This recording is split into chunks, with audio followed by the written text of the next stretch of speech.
o Vale, terra dos Amishas, terra dos Menonitas. Em meados do século XVIII, fugido da perseguição religiosa na Europa, um grupo deles veio se estabelecer aqui no interior da Pensilvânia. Dedicados ao trabalho duro, desmataram essas terras e formaram fazendas produtivas. Para os Amishes, hoje, pouca coisa mudou. Mantendo um estilo de vida bem simples, procuram afastar-se dos eletrodomésticos e comodidades da vida moderna, porque, para eles, é sinal de piedade religiosa. Mas nem todos permaneceram em suas tradições. Alguns preferiram uma vida mais moderna, porque eles achavam melhor assim.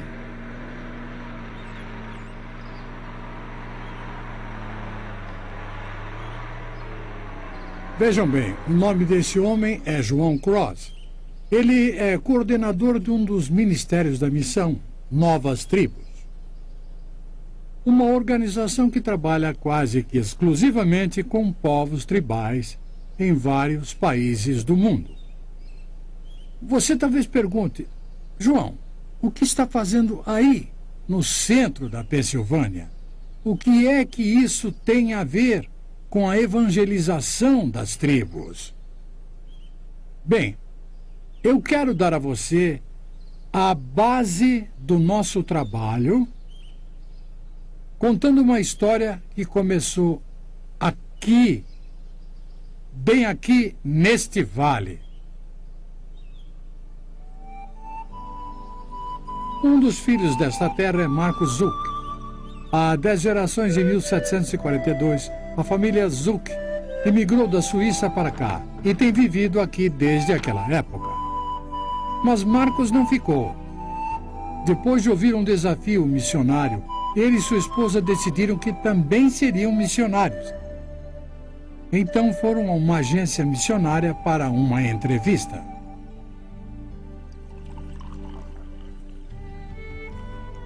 Como naquela época eu já tinha 30 anos e apenas o 2º grau, me disseram que após os 4 anos do curso teológico eu estaria muito velho para aprender uma língua tribal.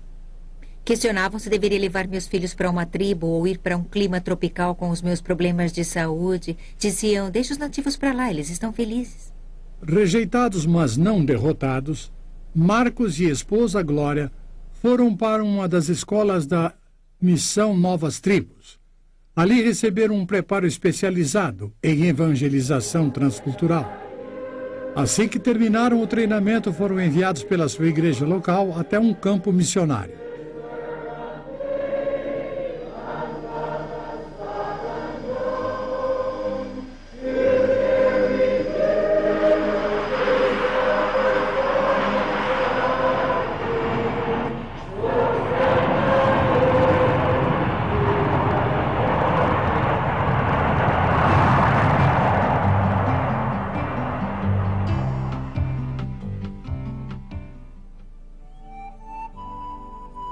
Papua Nova Guiné, a ilha completamente diferente de qualquer outro lugar do mundo. A terra onde o tempo é esquecido. Isolada, é um cantinho maravilhoso da criação. Do clima ameno e fresco encontrado nas montanhas ao calor úmido e tropical das terras baixas dos manguezais, com recifes de corais incríveis e praias desertas luxuriantes, é de se admirar que ela não tenha se tornado ainda a maior atração turística do mundo. Localizados numa das ilhas da Nova Guiné, os Moks têm vivido e morrido por séculos. E é esse povo que se tornou parte importante da vida de Marcos e Glória. Com frequência, nossa ideia do que está envolvido num trabalho missionário dessa natureza não é correta. Você não começa a pregar a palavra no primeiro dia, quando você chega na aldeia. Se você fizer isso, vai causar problemas e provavelmente será o último a tomar conhecimento deles. Antes você tem que embarcar na aventura do aprendizado, aprender como essas pessoas pensam, como falam, o que as faz assim rijas. A questão é por onde começar, o que fazer no primeiro dia, no segundo dia. Quando você chega numa aldeia, as coisas que aprende primeiro são as mais óbvias. Onde eles moram, o que eles comem e como preparam a comida. E, é claro, de onde obtêm os seus alimentos. Os Mooks gostam de comer carne de porco selvagem que eles capturam em redes armadas pelo mato. No dia da caçada, todo mundo levanta bem cedo e todos participam.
O que não é tão óbvio é como eles encaram a vida. Alegria exterior não significa vida sem medo por dentro. É preciso determinação no estudo para conhecê-los a fundo.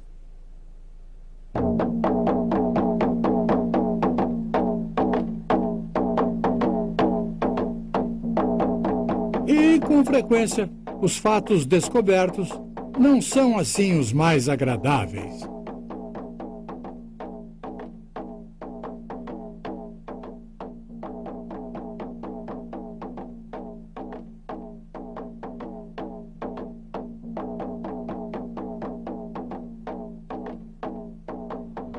À medida que estudamos seus costumes e a maneira de pensar deles, uma das coisas reveladas foi o constante temor de opressão em que esse povo vivia.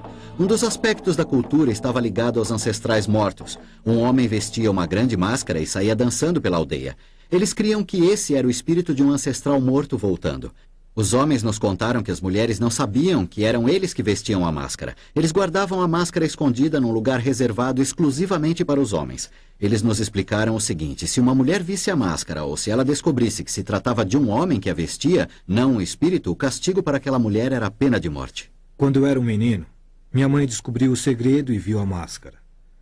Conforme o nosso costume, meu pai, um homem severo, ordenou que minha mãe fosse morta quando ele morresse. Assim que ele faleceu, mostraram a máscara para minha mãe e os 2 irmãos dela a levaram para o mato. Eles não queriam fazer aquilo, mas nas nossas crenças nos obrigavam. Eles passaram uma corda de casca de árvore em volta do pescoço dela. Eu era bem novo, mas eu me lembro bem. Minha mãe era jovem e eu a amava. Minha mãe foi morta porque ela viu a máscara. Nós vivíamos aterrorizados. Time goes by, the day, the night, and they don't know. Children cry, men live, they die, and they have no hope.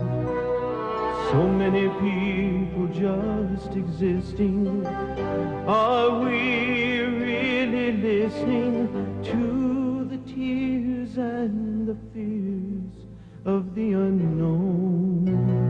Oh, killing to live and living to kill, yet dying in their sin. Their faiths are strong, but they're all wrong. Their gods just can't win. They tremble at the thought of them. The sun, the moon, the birds, the spirits. Oh, how can it be that they just don't know? He is willing that none should perish. He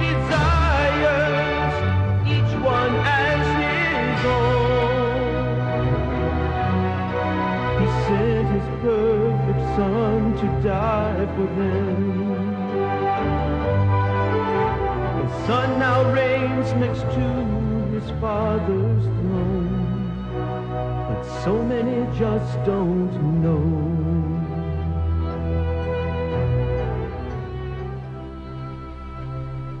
O dia finalmente chega quando você conhece bem a língua e sabe o que eles pensam, podendo iniciar a pregação da palavra de Deus.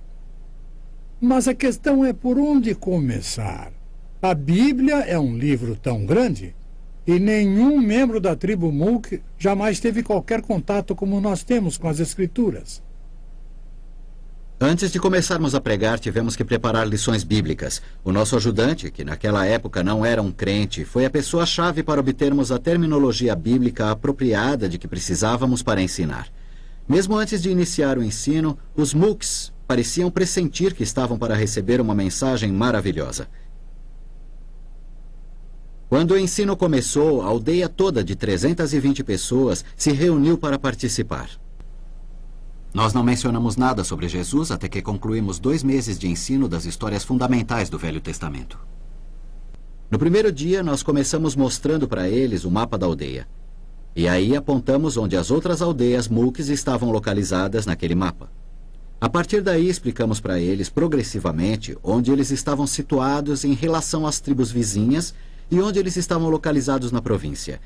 E a posição da província no país da Papua Nova Guiné e onde a Nova Guiné estava em relação à Austrália, Japão, Estados Unidos e Israel.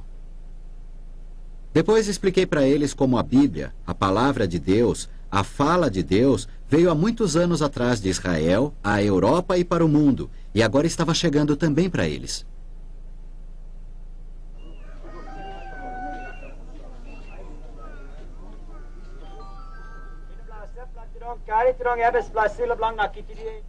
Na segunda lição, nós discutimos as crenças dos diferentes grupos sobre como eles surgiram na Terra. Os Mooks criam que foram criados por 2 tipos de pássaros. Quando lhes contei que há pessoas nas sociedades modernas que acham que evoluímos dos símios, eles comentaram, como são ignorantes. Então eu perguntei para eles, de todas essas crenças, qual é a correta? E eles disseram, nós não sabemos. Aí eu expliquei para eles que por essa razão Deus nos deu sua palavra escrita que nunca muda. Começando com Deus, lhe explicamos como Ele é, seus atributos. Aí falamos sobre Satanás e seus anjos caídos. Os Mooks acharam que o inferno é o lugar certo para o diabo e que Deus era justo em mandá-lo para lá com os demônios. Depois ensinamos sobre a criação do mundo, de Adão e Eva. Falamos sobre a escolha do homem em pecar e explicamos como Deus prometeu um Salvador que viria um dia para nos livrar do pecado. Nas histórias do Velho Testamento que se seguiram, enfatizamos a grandeza e a graça de Deus, a perdição do homem sem esperança por causa do pecado e a provisão de Deus de um sacrifício de sangue através da morte de um cordeiro. Usávamos encenações para ajudá-los a compreender bem o ensino. Quando contei que Deus pediu a Abraão para sacrificar Isaque, surgiu um dilema.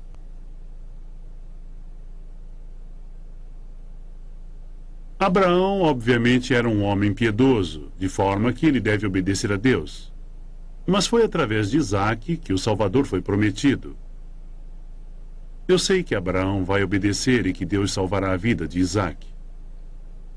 Talvez com um cordeiro como substituto.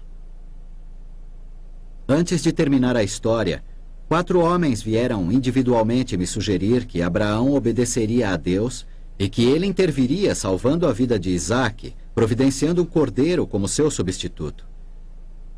Eles desenvolveram uma reverência sincera para com Deus e temiam que pudessem ser destruídos por causa dos seus pecados. Eles disseram, nós somos exatamente como aquelas pessoas de Sodoma e Gomorra. Por 2 meses nós ensinamos lições chaves do Velho Testamento cronologicamente antes de apresentarmos Jesus como Salvador, nascido como uma criança neste mundo. Ao estudarmos a vida de Jesus, os Mooks se tornaram grandes admiradores do Senhor. Jesus se tornou o herói da tribo. Eles o amavam e o veneravam. O povo da aldeia nunca perdeu uma lição durante as semanas que Marcos ensinou, de segunda a sexta, 2 vezes por dia. Os doentes eram trazidos em macas para os estudos. Quando uma gestante estava perto para dar à luz, eles arrumavam um jeito para que ela pudesse ficar pertinho o suficiente para ouvir as histórias. Um neném nasceu durante uma das reuniões e o ensino prosseguiu. Às vezes, os Mooks estavam tão compenetrados que não tinham vontade de comer, nem queriam dormir. Eles gastavam cada momento livre do dia discutindo as lições e ouvindo, vez após vez, as histórias gravadas diariamente. Esse maravilhoso Jesus era perfeito, ele podia fazer qualquer coisa. Ele era Deus.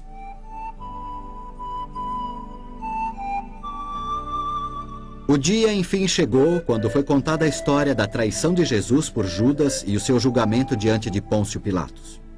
O povo ficou revoltado com Judas traindo o Salvador, mas eles criam que, de alguma forma, Jesus iria se livrar. Essa foi a última história que nós lhes contamos, antes da apresentação do Evangelho. No fim dela, nós dissemos para eles: amanhã nós terminaremos nosso ensino. Na manhã seguinte, a aldeia toda estava reunida antes do nascer do sol. E eu comecei apresentando Jesus diante de Pilatos. As pessoas estavam muito sérias. Quando viram na representação Jesus sendo cuspido, açoitado e colocado na cruz, eles ficaram simplesmente atônitos e abalados. Não podiam acreditar no que estavam vendo.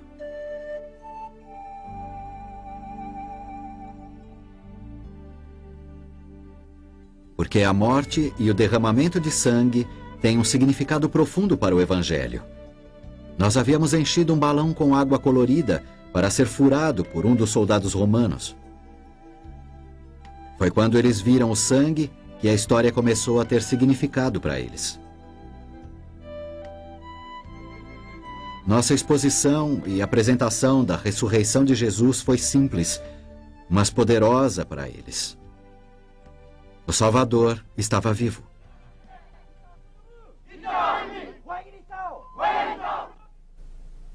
Depois eu voltei novamente às histórias do Velho Testamento e, começando com Abel, expliquei que Jesus é o nosso sacrifício aceitável, da mesma forma que o sacrifício de Abel foi aceito por Deus.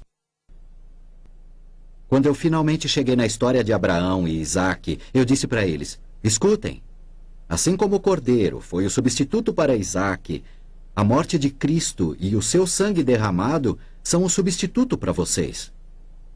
Nesse ponto, a luz verdadeiramente raiou. Eu podia ver e ouvir por toda a multidão a reação positiva deles para com a mensagem. Eu creio, eu creio, eu creio. Coloquei-me no meio deles e perguntei o que eles achavam. E de todos os lados surgiram respostas como essa.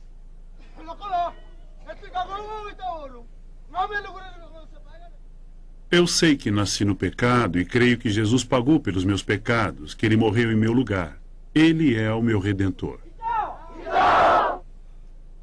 Eu queria agradar os espíritos porque tinha muito medo.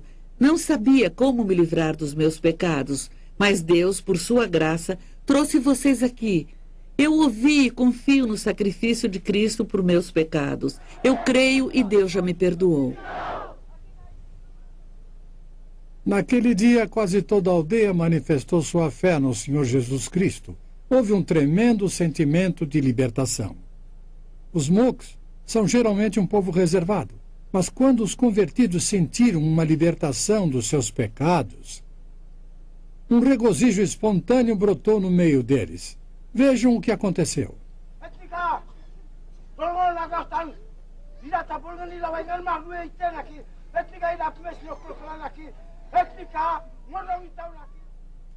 Esse homem está testemunhando que ele também crê que Jesus Cristo pagou pelos seus pecados. Vital quer dizer é verdade, verdadeiramente verdade.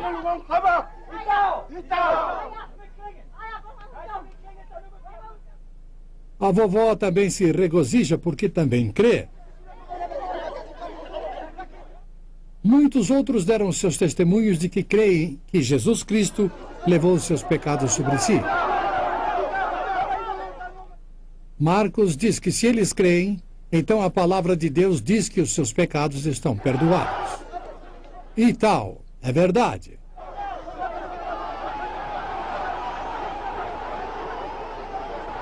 Um regozijo espontâneo rompeu entre eles e continuou por 2 horas e meia.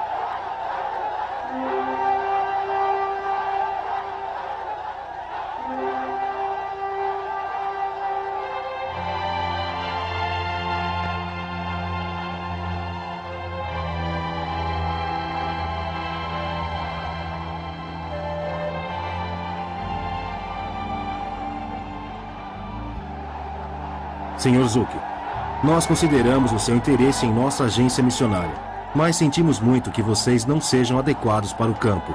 São muito velhos. Glória, não se aflija por causa desse povo. Considere sua saúde e as suas crianças. Marcos e Glória, como igreja, nós vamos ficar na retaguarda de vocês. Nós vamos orar por vocês e sustentá-los. Ide, em nome do Senhor.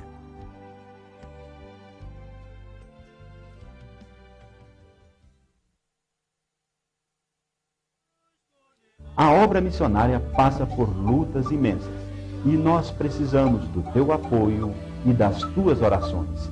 Entrem em contato conosco e teremos o maior prazer em atendê-los.